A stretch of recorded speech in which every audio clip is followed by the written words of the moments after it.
Welcome back, boys. We got the week 4 recap coming in at you hot. Unfortunately, Nick was unable to make this week's episode yet again. It appears that he is attending to some championship food poisoning.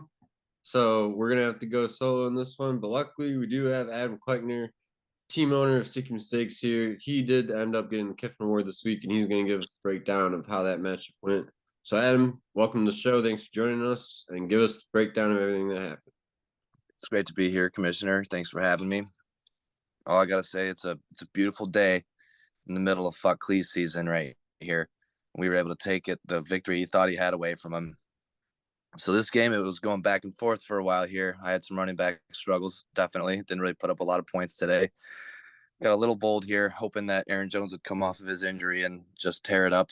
Did not quite happen there, but fortunately, all my fast, pretty boys did their job today, as far as Justin Jefferson, my boy Puka Nakua, as well as DJ Moore, are all putting up some all-star numbers on the starting lineup there. And that's really what brought it home there, to compete with the likes of A.J. Brown and the Cowboys defense there. I had my receivers, and Jalen Hurts pulled some points out near the end of that game too, which really did it. Love to see Glizz be pissed off. He sent me a very hostile voice message about what I had to say about his loss there. So it's always a good feeling to see him suffering, but hopefully Nick will get out of the dumps. I'm sure it's food poisoning and not disappointment in his team that's keeping him from these meetings here. Definitely. But looking forward to seeing him back next week. So, and like I said there, 3-1 start to your team in the early in this odd number year. It would appear that you guys are going quite well on your trek to continue the column. What message do you have for the rest of the league, I guess, for the rest of the season, and how do you plan on defending your column? I gotta say that 3-1 has been pretty generous so far at this point in the season. I've done a lot of moving around with my players. We're still figuring out who deserves these starting spots in a few different areas, but they're all working hard. When I put some people on the bench, I thought they were starting. It really puts a chip on their shoulder. They've been coming back and doing better after their little trek to the pine. But I mean, I think my team speaks for itself. I got nothing really to say to all these lower people that I'm playing this year in this league. I'm just looking forward to bringing my sweet baby back home. All right. Well, very well said. And thanks again for joining the show this week. Oh, it's been a pleasure. Thanks for having me. And on the flip side here for Glizz Mafia, just absolute tragedy strikes. They score 161 to get the second most points in the league this week. However, the Ultimate Lions Award would fall sitting right on their desk, as they still ended up with a loss. They now fall to 1-3, and just really not the time of the season for this to be happening to them. Obviously, with such a big performance or a big total number, they did have a good performance still. Josh Jacobs with a nice 28-point day. He was able to get a lot of receiving work, 81 yards receiving, to help him boost his numbers there. And then A.J. Brown, 39 points of his own. He definitely came to play, able to find pay dirt twice, really contributing well for this team. But you look through the rest of this lineup, just a few too many single-digit performances, and they weren't able to get it done against a team that was playing as well as Sticky Mistakes was this week.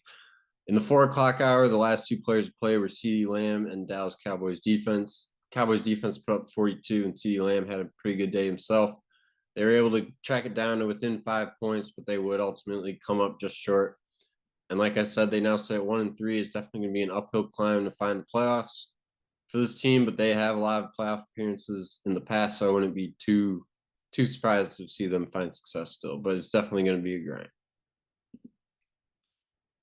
All right, our second matchup of the week, we have Wallace Pluto 84 taking down Francy Feast 126-109.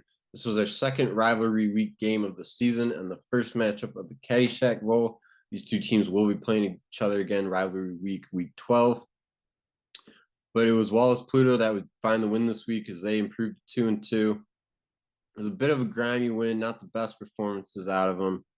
The two bright spots for them, Mark Andrews, 24 points. He was able to find 2 touchdowns. The Ravens just absolutely kicked the crap out of the Browns this week. And then also the Vikings defense, only 7 points allowed, and they were able to get a touchdown themselves on their way to 30 points. And that would really be enough to put this team over the edge. Francy Feast was not the greatest of weeks. Only a 1 of 9. Didn't get the Lemp award, but still not the kind of performance you want to be putting up. Their running back room did have a really good week. Derrick Henry showing signs of his former self, getting 27 points. And the rest of the running back room, Bijan Robinson and Joe Mixon, also not having too bad of days, but they did have 5 single-digit performances and a 10 out of Joe Mixon. So that just not going to be enough to get it done. Both these teams sit at 2-2 right now. They're the only 2-2 teams, which means they would play each other in the Mediocrity Bowl. As of currently, I personally would find that rather entertaining, but I'm sure these two are thinking playoff success in their future. So we'll see if they're able to string together some more wins here. All right, our third matchup of the week, we have the Philly Cheekles with a 146-124 beatdown of the Canned Pams. And really, Philly just got out ahead in this one early and just never looked back. Justin Herbert would fracture a finger on his non-throwing hand, stayed in the game and still able to put up 25 fantasy points, and his team did get the win in real life as well. So just excellent toughness shown out of Herbert this week. Montgomery with 36 behind that as the Lions were able to beat down on the Packers on Thursday. 3 touchdowns for Montgomery, just great work for both the Lions and for this team. And then Chargers defense also had themselves a good day. Chargers as a whole just played pretty well fantasy-wise. And yeah, this is now 3 straight wins for this Philly team. It's not a feeling their fan base is used to. There's definitely a sense of excitement in the air over there, and we'll see if they're able to keep this one going. On the flip side here, the Canned Pams, they follow 1-3. Lamar did have himself a good day, 28-3 win over Cleveland, like you just said, 31 points for him. This was really just broken down by position for this team, actually. Receivers also had a good day, and his specialists had a pretty good day. Butker adding 12. Anytime your kicker can get in double digits, that's always a good thing. But then running backs just not doing enough, all in the single digits. And then his tight end apparently got hurt out with 0 points. That's just obviously not going to get it done. They would find the loss column again this week, and it's definitely going to be an uphill climb for the Canned Pams from here on out. All right, moving on to our 4th game of the week. We have the Texas size 10-4s. Yours truly. We were able to come in, get the big win over FaZe Cav 139-128. And we were really happy to ride on the trench coaches of CMC in this one. A massive 50 burger out of him. He continues to be the best fantasy back in all of football right now. And we were just very happy with the performance we've gotten out of him this year. As you can see, the rest of our running back room did pretty good too. Cook and K9 both able to get at least 15 of themselves.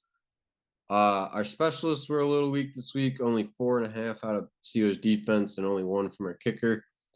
But that happens as specialists tend to be a little unpredictable. So we are happy that the rest of our team was able to pull it all together, put together some good performances, and we were able to still get the win. FaZe Cav, they follow 1-3 coming off their title appearances. You really have to wonder what the mindset is of this team over there at the moment. Josh Allen with a great day, 41 points on 4 passing touchdowns and a rushing touchdown on top of that. He definitely came to play, trying to get this team going. St. Brown with a decent day. But running backs just really not good enough to do it.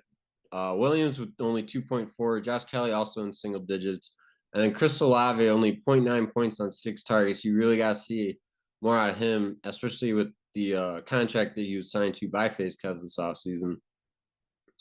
But Lions defense and his kicker did play well, but it would not be enough. They follow a loss they probably really can't afford, and it's definitely going to be an uphill climb for this team. And then our 5th and final matchup of the week, we have PC Principal 118. They are able to take down Cleveland Steamers. PC Principal improves to 4-0, a stat absolutely no one saw coming on anything this year, as it looks like their 75 coin defense is going to prove to be a worthwhile strategy. Only their specialists were held under 10 points. Everyone else got at least double digits in this lineup. Cole Kmet was really their bright spot. 2 touchdowns out of him. He was able to reach 27 points. Not too often you see the Bears players having that much success. So they will definitely take it and run with it. And this team, like I said, just As you go through here, a lot of scores in the teams, just a really good team performance out of them. Weren't asked to do too much this week, but they do get the win. They have not played an interdivision game, so those 4 wins are all division wins. They sit very nicely in the American division at the moment, and they're just foot on the gas heading towards the playoffs right now. Cleveland Steamers on the flip side here. Talked about with FaZe Kev how they have a little bit of problems dealing with the championship. Cleveland Steamers seem to be having the same problems. They fall to 0-4.